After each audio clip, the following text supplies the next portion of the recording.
Ukrainian forces take full control of Lehman, a strategic supply town in northern Donetsk, after Russian forces left due to a fear of being encircled. Denmark's energy agency says one of the damaged Baltic Sea pipelines appears to be no longer leaking gas.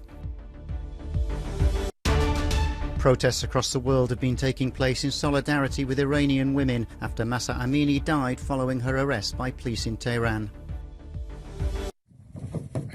Next to the town sign of Lehman, Ukrainian soldiers unfurled their flag after they took full control of the area. Russia says its troops have withdrawn from the strategic supply town after they were at threat of being cut off. Lehman is situated in the northern part of Donetsk. It's a strategic supply hub for the region, meaning that Russian positions in Luhansk province are now possibly under threat. But the road getting here wasn't easy. For weeks, Ukrainian forces have been driving back Moscow's soldiers across large areas of the northeast. Lehman's capture shows Ukraine is still gaining ground. And in nearby Kupiansk, also liberated by Ukraine, signs of the struggle are easy to see. While Kyiv and Ukraine soldiers are elated at their success in the last few weeks, they have come at a high toll. One soldier said, "This exact area was liberated about 5 days ago. I may be off a bit because this whole period feels like one long day. This Russian tank, there are a lot of Russian tanks here. They were all destroyed by artillery. That troop carrier was destroyed by a kamikaze drone given to us by our Western partners.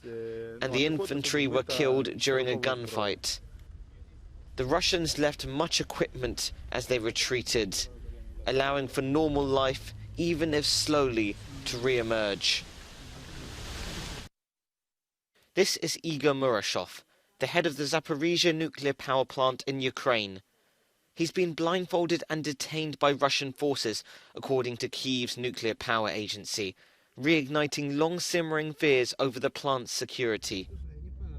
It's alleged the kidnapping took place shortly after Russian President Vladimir Putin signed the formal annexation documents of 4 Ukrainian regions it partially occupies. The International Atomic Energy Agency has said that Russia has told it that it detained Murashov temporarily to answer questions. Denmark's energy agency says one of the 2 ruptured pipelines in the Baltic Sea appears to have stopped leaking natural gas. On Twitter, the agency said it had been told by the company operating Nord Stream 2 that pressure appeared to have stabilised, indicating that gas is no longer escaping from the pipeline. President Vladimir Putin on Friday accused the West of sabotaging the Russian-built pipelines, a charge vehemently denied by the United States and its allies. In Washington, US President Joe Biden dismissed Putin's claims as outlandish.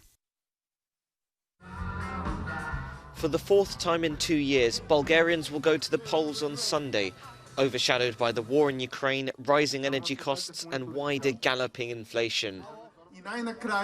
Pollsters expect turnout to be low due to voter fatigue. However, all hope hasn't been extinguished. Well, I think it's quite unpredictable because we just started seeing some changes after all the 20 years of post-communist era. So I really hope that the people will vote for something new, for something different, and be brave. Boyko Borisov, the former Prime Minister and heavyweight of the political scene for more than 10 years, is expected to make a comeback after he quit as PM in May 2021. Forecasters think that the results could lead to a fragmented parliament, one where pro-Russian groups may increase their representation. This political analyst said, at previous polls the dividing line was for and against the model of governance. The main issues are now stabilisation, keeping prices low and dealing with the consequences of the war.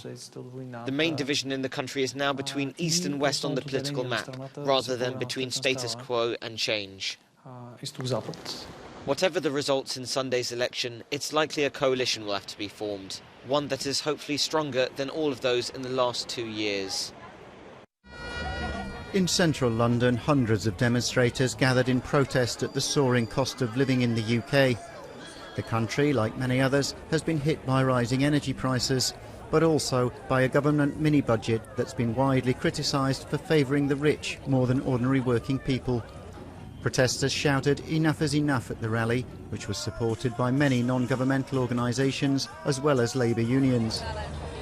But the government insists it's sticking to its plans, and it was business as usual for the new Prime Minister Liz Truss on Saturday as she greeted her Danish counterpart Mette Frederiksen to discuss the gas leaks from Nord Stream pipelines.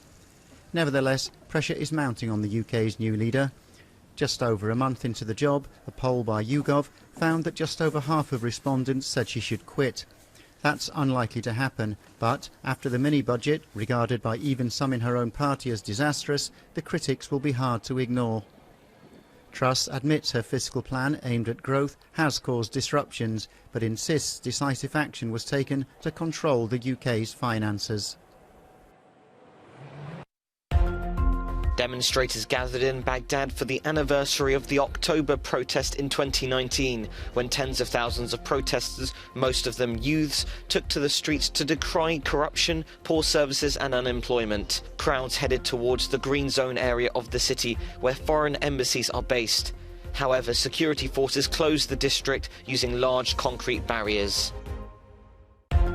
The death toll from a suicide attack in an educational centre in a neighbourhood in western Kabul has risen to 35, with 82 others injured.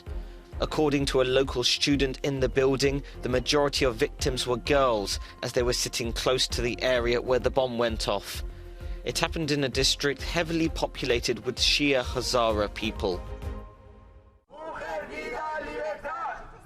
The Chilean capital Santiago was just one of many cities around the world where rallies were held on Saturday in solidarity with women in Iran.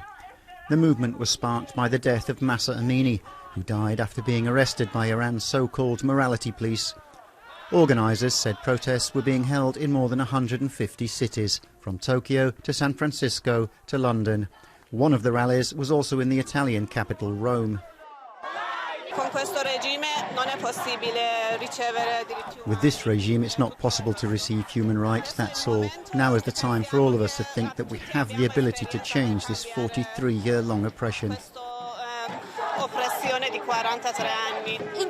We don't want this government anymore. We don't want the Ayatollahs anymore. In Iran, protests were staged at many universities in anger at what happened to Mahsa Amini. The 22-year-old was detained for allegedly wearing her mandatory Islamic headscarf too loosely. She died in custody. The government denies any responsibility and labels protesters as rioters, arresting hundreds of them as a result.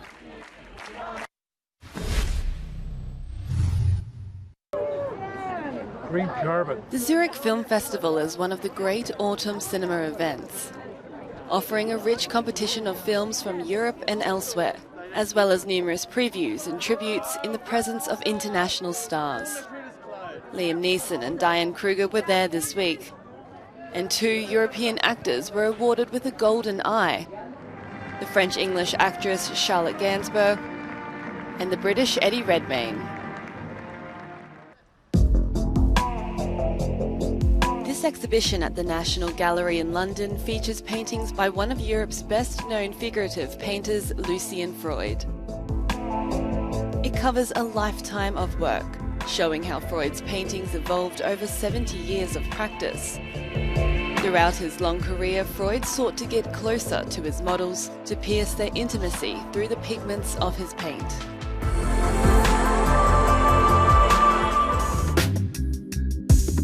At Paris's Arab World Institute, an exhibition which offers, for the first time, a journey through the queer culture of the Arab world, also shaken by gender issues.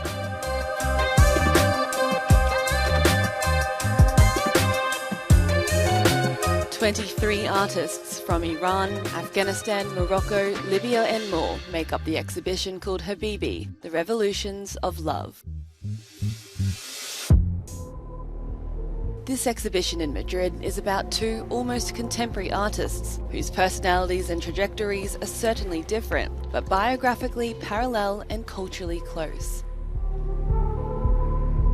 In Julio Gonzalez, Pablo Picasso and the dematerialization of sculpture, the joint work scene here is considered by many art historians to be the moment when iron sculpture was invented.